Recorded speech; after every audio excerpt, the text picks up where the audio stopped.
Welcome back to another issue. I'm Beastie Boy, I'm Table. I'm Red. It is I, Shino Brando. and in this issue, we dive into the retro and mystic adventures of the Ronin Warriors. Yeah, so I grew up with this one way back in the day. The year was 1994, and in that year, there was barely anything on TV. Anything kids were watching was basically what you could catch on Saturday mornings and like your Disney afternoon. I don't know if you guys know what the Disney afternoon is. Do you guys know what that is? I didn't even know Yeah, that that's existed. your old school DuckTales, your Tailspin, your things like that. Yeah, exactly. So that's all okay. we had.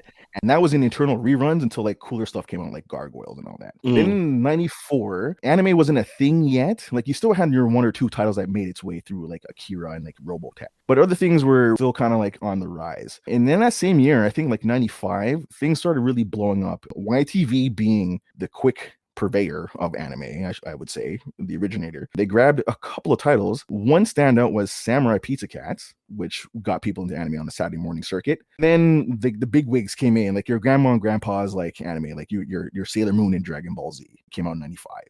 So in that year, we were getting like, storms of it now. Like guys were like opening, video, like I'm going to date myself here, but video stores like Blockbuster and having like just shelves of just anime. I think we're all familiar with video stores. I guess I suppose so. I guess we're not out that too out the circuit yet. There's also still one here in town. Well, like in that year, 95, again, Dragon Ball Z, Sailor Moon came out, and in one little corner out of nowhere, for those who did catch it, Ronin Warriors. It was a mix of all the shonen stuff you get from a dude show, but all the nice and friendship stuff you get out of Sailor Moon rolled into one whole thing. It was like a touch of Saint Seiya. It's very hard to kind of describe. And in fact, what's funny about that is these guys are often compared to or shipped with the Sailor Scouts more over than Saint Seiya and those Zodiac Knights over down in Japan, I should say, anyways. So to get across the popularity, I'll let you know what the Ronin Warriors was all about. I got introduced to this in 95. It actually came on a independent ABC TV channel that had their own little section of like where they would air on I think weekday afternoon. So they had like reruns of G.I. Joe and Transformers, and literally they would have like another show, and then by the end of the block, like around 4:30, it'd be Ronin Warriors. I remember tuning in for the very first episode and was just like, I'm already hooked, and I'll tell you exactly why. So I present to you guys the Ronin Warriors, known in Japan as Yoroiden Samurai Troopers. It's an anime series created by Hajime Yatate, which is not even a real person and is a pseudonym for the entire animation staff down at Sunrise Productions. Treat it like Man of Action with Ben 10, with the late Dwayne McDuffie. The series aired across Japan from April 30th, 1988 to March 4th, 1989. For a total of 39 episodes. It would be later turned into a manga. So it doesn't have a manga before it. It was a show first, then manga after, with an art style that's completely changed from the show to draw in more younger kids. And I'm talking like 8 and lower. It would be a series that would end on a high note. It would have a happy ending, but not without questions, because there's a lot of things that happen throughout the series that has no answers. Even though it produced 3 OVAs afterwards, those OVAs kind of did answer some questions, but not all of them. So you're kind of lost. Still, I recently learned that there's a whole encyclopedia for this show that has all the internal parts that I never knew about. So I'm trying to find that. I can't find it anywhere. I just know, like, as I'm reading through like sources, they seems to have like there's an encyclopedia that has all the info that I never got to get. So if you all ever find any leads on that, let me know, and I'll gladly try to get that book in my hands because I need it. Story and all its internal parts is about Talpa, a vicious and malicious demon lord that resides in a haunted suit of armor. He was once the most powerful demon emperor from his realm, and he was nearly finished conquering Earthrealm until he was stopped by a gifted and divine warrior monk who goes by the name of the Ancient One, because we never learned this Ancient Monk's name in any capacity. We just know him as the Ancient One, period. Last name One, first name Ancient. He would try to conquer Earth in feudal era Japan. The battle would rage for days and days on end. The monk would be victorious in stopping Talpa in order to keep the demon lord at bay. Once he defeated the demon, and he couldn't destroy the armor because it's kind of invincible. And so what he would have to do is melt it down and separate it piece by piece by putting it in, grafting into other armor pieces. Then he would bless it, giving him new virtues, which is a weakness to Talpa. He has no virtues. He's a demon, so he has no capacity for empathy or emotion or any kind of connection to the human spirit. So when the monk blessed the armors with virtues, it was kind of like a Horcrux in a way to keep Talpa at bay. In order for him to be whole again, he'd have to get his 9 armor pieces back together again, which is the 9 armors that the guys are wearing. So I'll tell you many. exactly. for pretty much for each body part, right? Helmet, from helmet to arms to legs to whatever. It came down to 9 different armor suits. Here are the armors. So the first one, the armor of Wildfire. This red armor belongs to Ryo Sanada, in English Ryo, because they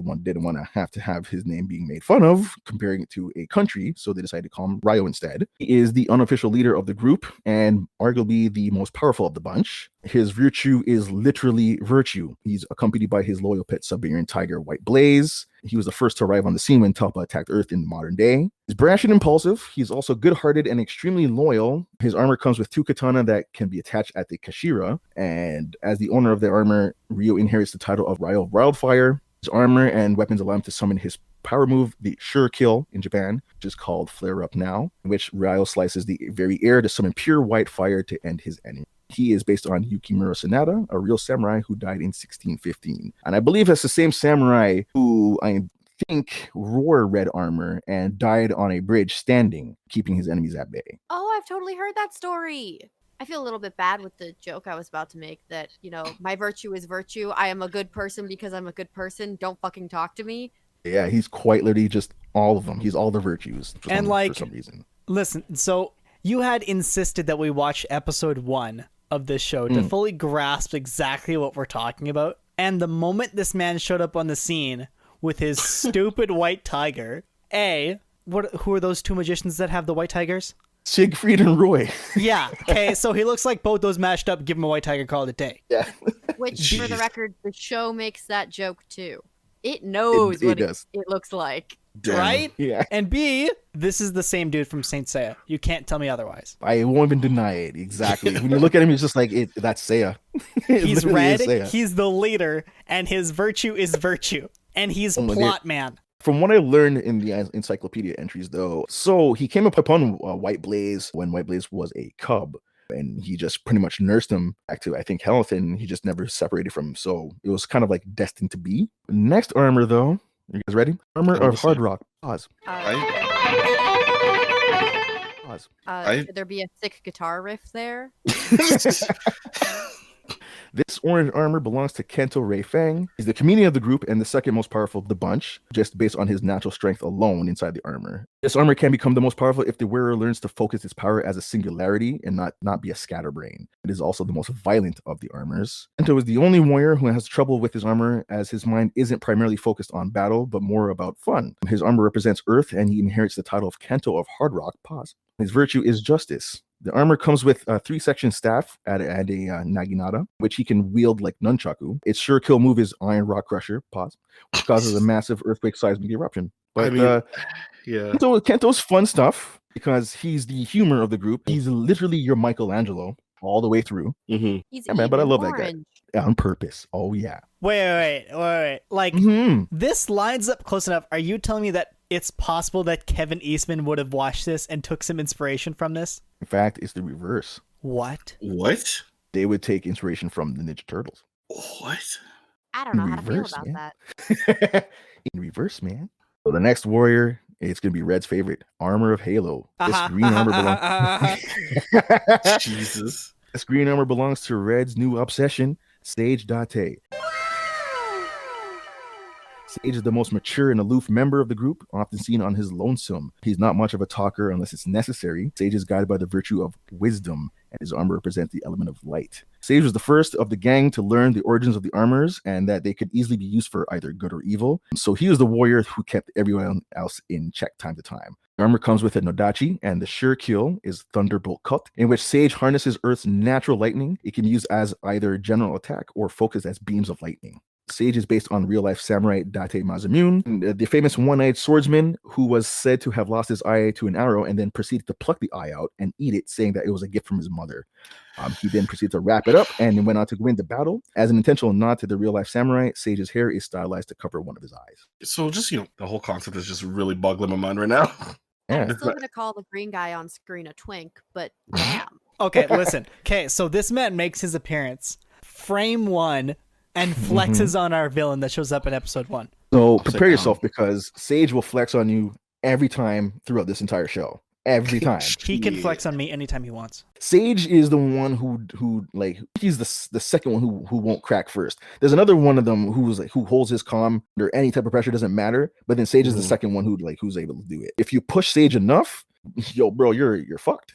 You're not having a good time. Next guy, the armor of Torrent. This light blue armor is worn by Sai Mori, the oldest member of the group and the most calm, even under the most stressful pressure. There you go. Some fans, Sai's the most boring of the group. He's closest to Kento. He hates to fight as he's a pacifist by nature. He inherits the title of Sai the Torrent, and his virtue is faith.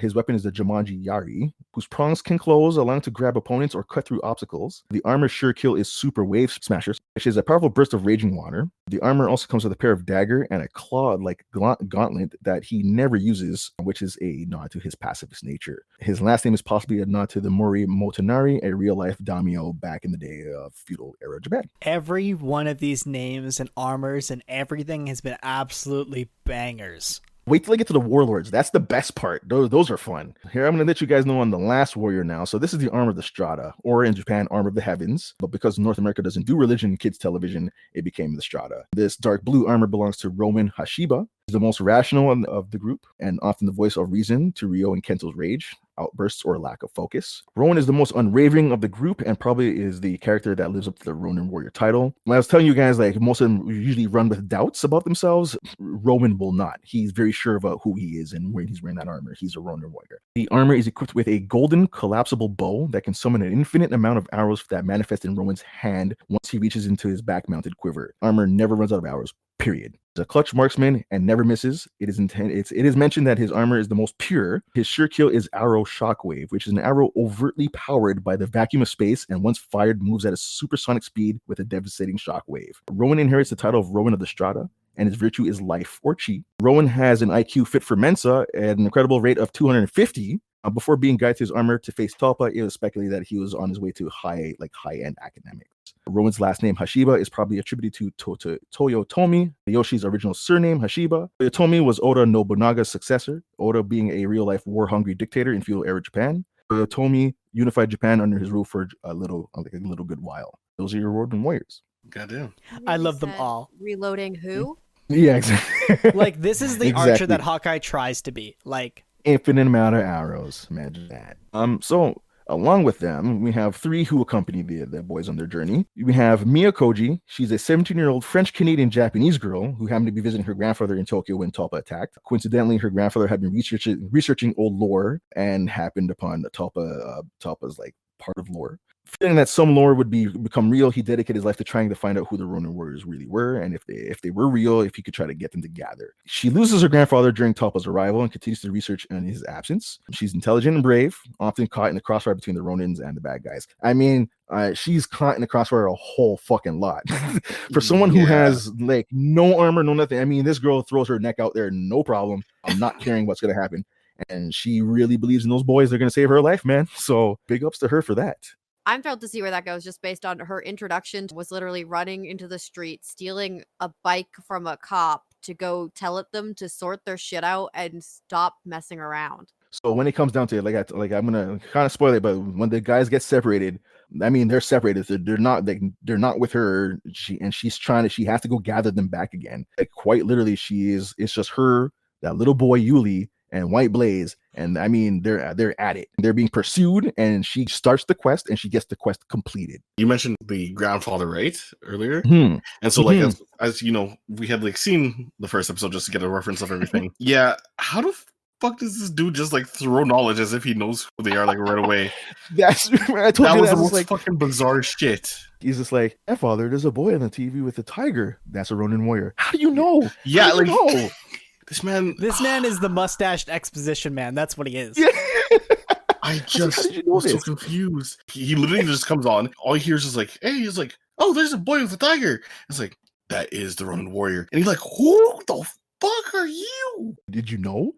Were you foretold that one day there's gonna be a teenage boy with a tiger in the middle of the street, and that's him? It's like, I don't know. that Dude is wild. Along with them is Yuli Yamano. He's an 8-year-old boy who's separated from his parents when Talpa attacks. The Warriors promise to return his parents and the rest of Tokyo once they defeat Talpa. Most child characters come off as annoying, but Yuli is so well used that he's an allegory for the audience. He doesn't really poke his nose into shit that's not needed. He is literally you sitting there watching these guys do their thing. You just kind of carry along with them. As he learns about the group, so do we. He's even helped them out in some real BS situations by being a brave and little optimistic boy. He believes the Ronins can kick any ass. He is gifted with the Jewel of Life later on. It's an important artifact and a fucking Deus Ex Machina that would be used later on in the last half of the second arc. Their guide is the powerful and mysterious figure known as the Ancient One. He is the monk I was telling you guys about before. He's the one who defeated Talpa back in the day and melted and reforged the armors. Carries a shakujo, a staff that's ringed with ringed-shaped chimes. He's clad in a monk's tunic. His eyes are always shrouded or covered in a straw rice hat.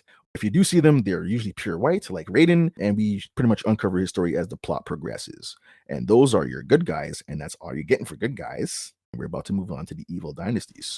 And we'll start with Talpa, the emperor of the dynasty, or the Dark Dynasty to some. He's the prime evil of the group. He was defeated by the Ancient One 1,000 years before his second attempt. He's further expanded on in detail in the encyclopedia. They said that Talpa is all the evil manifested into one. So we're talking about all the historical evil bad guys out there. You know what I'm talking about. Yeah, ones with stupid mustaches and bad haircuts. Because the armor was haunted and controlled by a malevolent demon and could not be destroyed, his armor body was reforged. Initially appears as a disembodied head or helmet. His demon spirit is locked in the demon realm, but his armor pieces still reside in the earth realm. In order to retrieve his armor back from the Ancient One and his chosen warriors, Talpa was able to corrupt a couple of men through different eras of time, become his warlords. Talpa's weapons are 6 double-edged swords, which form a circle on his back, or if you're familiar with some Japanese art, it would form a halo, a back halo. And his warlords, we'll start with the first guy you guys hear about, Anubis, Dark Warlord of Cruelty. The original leader of the Dark Warlords. His armor resembles that of the Ogre Demon. He's about 400 years old and succumbed to a bloodlust and ambitions fueled by Talpa's corruption. In the series, he is the first warlord to face the Ronin Warriors in modern day. His virtue is loyalty, which is played upon in the series. His armor and virtue represent the season of spring. His armor comes with a Kusari Gama, and his sure kill is called Quake with Fear, which is badass. It's a move in which the ends of the weapons launch a chain link into any surface and then proceeds to protrude with several more chains, trapping all victims, pretty much choking them out or just trapping their arms and legs. He's the most important of the warlords, and he plays a vital part later in the story. He was once rivals with Roman and Ryo.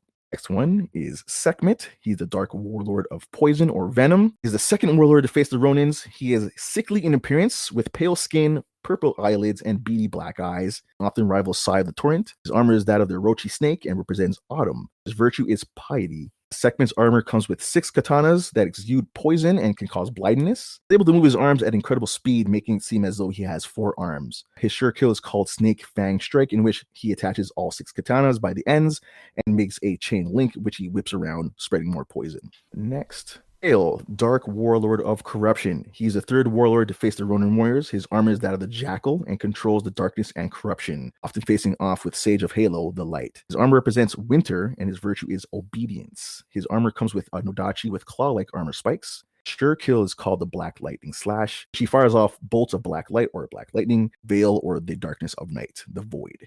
It said that if he were to use his armor for good, he would bring sight to the blind, sight for those who are lost in the blankness of dark. No matter how powerful the opponent, his armor would always be the most persistent and the most willing one to fight.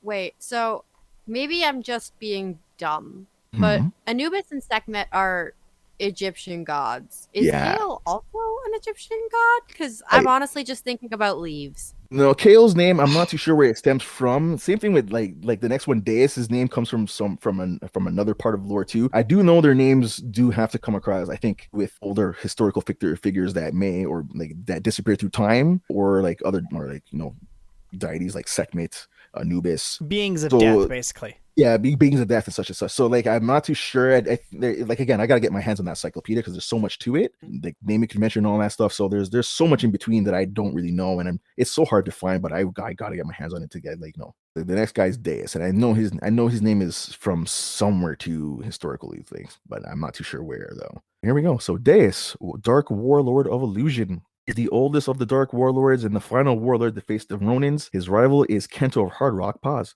The most devoted to Talpa. His armor represents the spider. His season is summer, and his virtue is serenity. He's the most effective of the warlords. He has nearly defeated the Ronin Warriors with illusions alone. His armor comes with 6 katana, along with 2 arms which form spider legs. The commas can extend to any length he sees fit, and they are attached to a single handle attached to his back, which he can remove at any time. He also has a flail and nunchaku. His armor allows him to spin webs and create effective illusions. His sure kill is called Web of Deception, in which he swings his commas around, meanwhile infiltrating your thoughts with illusions, like on Mysterio levels of fuckery too. Yeah. They said that if you were to use his armor for good, it could bring bliss for the dying, with peaceful illusions to help them pass. So with a lot of these, like obviously with both armor sets, it can be used for either good or evil. So exactly. So as we go along the series, like I said, I think Sage is the one who learns that armors can be used for either or on the moral compass, right? So either side. Just because they're doing the good work doesn't mean they're good guys. Their armor could easily have them slip into Tulpa's control because it's Tulpa's body. Shit. At the end of the day. Yeah. It's really a choose your path, basically. Keep your mind focused, bro, before the evil, sweeps you up. And like again, Kento, Rock Paws, he's the one closest to like the bad side. Like sometimes, even though he's the one who likes to have the most fun, his armor can have him get like violent outbursts. Shit. All Hang depends. on. Does this mean if and when our Ronin warriors actually do fight Tulpa himself, does that mean the entire incident is just, why are you hitting yourself? Why are you hitting yourself? Why are you hitting yourself? Yeah, basically. Shit. Basically, the man's just like, can you please stop doing that? I have to kill you so I can just just take that off of you and put it back on me because you're annoying me. Give it back. I would like my arm, please. Give it back. That's my helmet. Fuck. Stop hitting me with my own gauntlet. Like, this show had 2 alright seasons. They're about 39 episodes. First, dealing with Tulpa's arrival. The first couple episodes is really to sell those toys. The season starts with him. His demon realm appears above in the skies of Tokyo, even though it's hovering over there. No one knows exactly what to do. Sends out his soldiers and his warlords. The Ronin struggle to take him down. The greatest part of this whole season is when the gang does get separated. It's a struggle to get them back together, and when they do, they have to make the choice of either going to Talpa or staying on the sidelines and letting him come to them. And so they decide to go storm his castle. So from floor 1 all the way to the rooftops, man, they fight their way through all the warlords and all the soldiers, and they make it up there. And then they realize that they have a hidden power, which is called the White Inferno armor, which the armors themselves can combine into one armor, Ryo, and become a white armor, the White Inferno, which boosts his power. And fucking the end of the first season, you can imagine, Ryo slaps Talpa down and, the good guys win. I'm going to pause you here for a hot second. So later on in our series, we will have another encounter with people that put on armors that eventually combine into more armors and defeat the evil villain. I want you to keep that in mind. All right, no problem. That first season, to be honest with you, when it ended, everybody thought that was it. There wasn't going to be anything else because it ends. It literally ends like the good guys win. So there's no cliffhangers. There's no nothing. It's done. Then the narrator tells you, no, come back soon because there's more. So we're like, okay. So when the second half does start now, Talpa is gone for the time being, and other warlords open up portals to the Earth realm and strike either trying to take out the Ronin Warriors or trying to take over the Earth, as bad guys will do. Best part of the season, though, is it carries a little storyline in which Ryo's swords, because he keeps using the White Inferno armor, the swords are not meant for that armor, and so they can't hold its power, so they start breaking, shattering, cracking. So he comes across a demon lord called Lord Saberstrike, who walks with a black tiger, armored, with 2 swords called the Twin Swords of Fervor. And because Ryo needs them, and because Lord Saberstrike is like, you got no choice because you're a Ronin warrior and I'm gonna fucking kill you. If you want these swords, you have to come and kill me first. And so they do enter a fucking fight, which one of them will not walk away from. And White Blaze would battle Black Blaze, see who was the best tiger. Spoiler alert, it's Boobastis. I won't spoil it, but like something does happen where White Blaze and Black Blaze are forced to merge into one being. So that goes down. The swords do end up in Ryo's hands, but I won't let you know how that goes down. You can watch it for yourself. It's fun. It's the Keyblades. It's one of the highlights of that second season, that episode, because from there things start to change. Talpa comes back, and he is even more eager to get those armors back, and so he sends more and more enemies after them. And at one point, they are forced to go into his realm to face him. So not even in his castle anymore. We're actually going into the demon realm. So now you're not only just facing his army and him, but you're facing everything else that's coming from that realm too, including the very mysterious Lady Kayura, who, once you're watching the show, you're kind of crushing on Mia the entire time, and then Lady Kayura shows up and you're like, oh, she. Lady Kai is a badass. I don't want to give away too much about her because one, she's super important to the end of the story. Two, she is related to one of them. I won't tell you who. And three, her fate is very important into what's going to happen to the demon and earth realm. So we want to keep your eyes on Lady Kayura. And just to give you an idea of who this lady is, though, is when she is like the Gamora here. She is raised by Talpa, and she goes out there and she does the work, man. And when she faces the Ronin Warriors, she gives them the business. And I mean the business to where the boys have that John Walker moment. They're like, she's not wearing armor though. Oh, why are we having such a hard time, man? She's not even a Ronin warrior. She's not even a Ronin warrior. She's not even wearing a helmet, dude. What do we do? And I was just like, yo, fight harder? And that doesn't work either, man. And so they have a hard time dealing with her. And man, she makes up that second season too. Like, honestly, guys, if you have time to kill sometime, just watch it. You know, don't have to binge it, you know, 1 episode and 2 episodes here and there till you get to the end, man. I can guarantee you that once we get to like the second half of the first season, you're gonna get kind of wrapped up and be like, well, here now, I'm gonna finish this shit. 39 episodes, totally digestible. Like, everybody in this host has definitely watched an anime that's longer than that. Oh yeah, 52 episodes and more. Like, you know what I mean? Like, this is very short and kind of compact, and it gives you what you need. You know, like not with too heavy of backstory. It just gives you a story, and you watch these guys have their action moments and call it a day, man. And that is the Ronin Warriors, man. You guys made me relive my 95. To be honest with you, I remember this came on not even weekly, weekdays. It ran for like a good month and a bit, and that was it, man. It became so damn popular that the station that ran it proceeded to run it every year for, I think, from 95 till about 98. Kept playing it on a Saturday, and I mean in heavy rotation, in constant rotation. Even when as soon as they reached the ending, the next episode they would start the whole thing all over again right away, because it kept bringing like young viewers in. Again, anybody who remembers it, if I say Ronin Warriors to them, they will go through the entire intro. They'll tell you all the power moves. They'll tell you they'll remember shit, man. Like, people were hooked to it. A lot of guys would be like, yo, man, it was like Sailor Moon for dudes. And it's like, how do you know about Sailor Moon? Because they'd be like, well, because I used to watch Sailor Moon too, motherfucker. It's like, I know, because I used to too. Like, I get it, man. Just Sailor Moon, motherfucker. Like, I always tell you guys about the beautiful boy action. This is the start of it, man. This was the beginning. These are 4 boys. Ain't none of them ugly. They all seem to be badass, man. I don't know, man. They're kind of cool. I kind of want to be a Ronin warrior. I don't know. And I am a big fan of like Knights of the Zodiac, or Saint Seiya as it's properly called. And like, seeing this, like, just oozing in its own 90s goodness. It's meant to sell toys.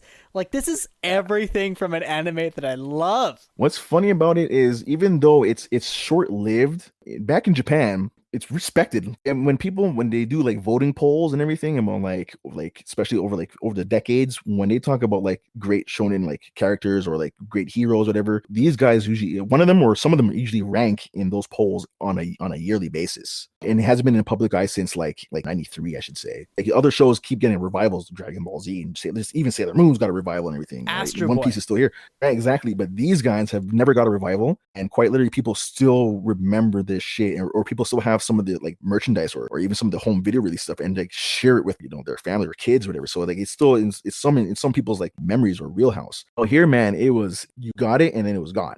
And then they released it on DVD, and I can't tell you how fast those DVDs would sell. DVDs series would sell out as soon as it shipped in. It was gone. So like, I had my shit ordered. Every time a DVD landed, and those guys would call me, I'm like, yo, I'm coming to get it now, because by the time I get there, like, everybody came to pick up their copy and it's gone. Like, you're not getting one from off the shelf. It's gone. Yeah, it's one of those really loved shows that you don't get much of anymore, and so people just hold on to it. I think the most recent mention of them was, I think, a skin or a character download in Ragnarok Online. Thing in 2019. Yeah. Would you say that they are due for a revival series? Like, Saint Seiya has been revived a handful of times. What would you say is like the reason that Ronin Warriors hasn't had that treatment? You know why? Because I think even with Saint Seiya's a manga first and then turned to anime, right? So it's got a lot more history. There's an IP behind it. Yeah, you can use, right? Like, you can animate. Like, with Ronin Warriors was strictly made for TV. So like, I don't know if they would ever come back to make more of it, or if they wouldn't want to revive it. But for that show, it was very open closed, not much to go on. And I mean, I'd like for them to come back and kind of like redo the animation. You know, just make give it more the old HD 16:9 treatment. That's all. or even just update it with a few scenes where you make it, make it more fluid. I mean, even Dragon Ball had its moment with Dragon Ball Kai where they redid scenes where actually reanimated the scenes and inserted it in to kind of get rid of the old frames, because the old frames were kind of like, or choppy. Yeah. So I mean, what I mean? So you can do that here, and just like, it doesn't have to be a full on production, but I mean, like, you can give it a little bit treatment and kind of put it out there again. Because I mean, I would like to see it like touched up. If I don't know, you guys watched it recently, but like, when you watch the quality of that episode, right? Does it not feel like you're watching it off of someone's fucking camcorder? 100%. I mean, A camcorder quality is a little bit more different, I feel, but I understand what you're getting at. Like, Right? It It feels doesn't like look- I'm sitting in front of my 4:3 screen. Yeah, the color doesn't Right. seem corrected. It seems very wide. Like, it doesn't look right. You know what I mean? It's a little Mhm. bit choppy, but I would say even though we're watching it in that quality, unlike a burned copy of a burned copy, basically, like, the cheese still manages to find a way to ooze throughout. And Yeah, that's to for its sure, own man. testament. Yeah, for sure, man. And then, you know what? And that might help it too, because it's such an aged piece, right? It's a very 90s show. So the way it looks, it just leans into that 90s feel. So I mean, even at that, it can stay the way it is, I suppose. If you want to revive it, touch it up. I would like it in HD or something.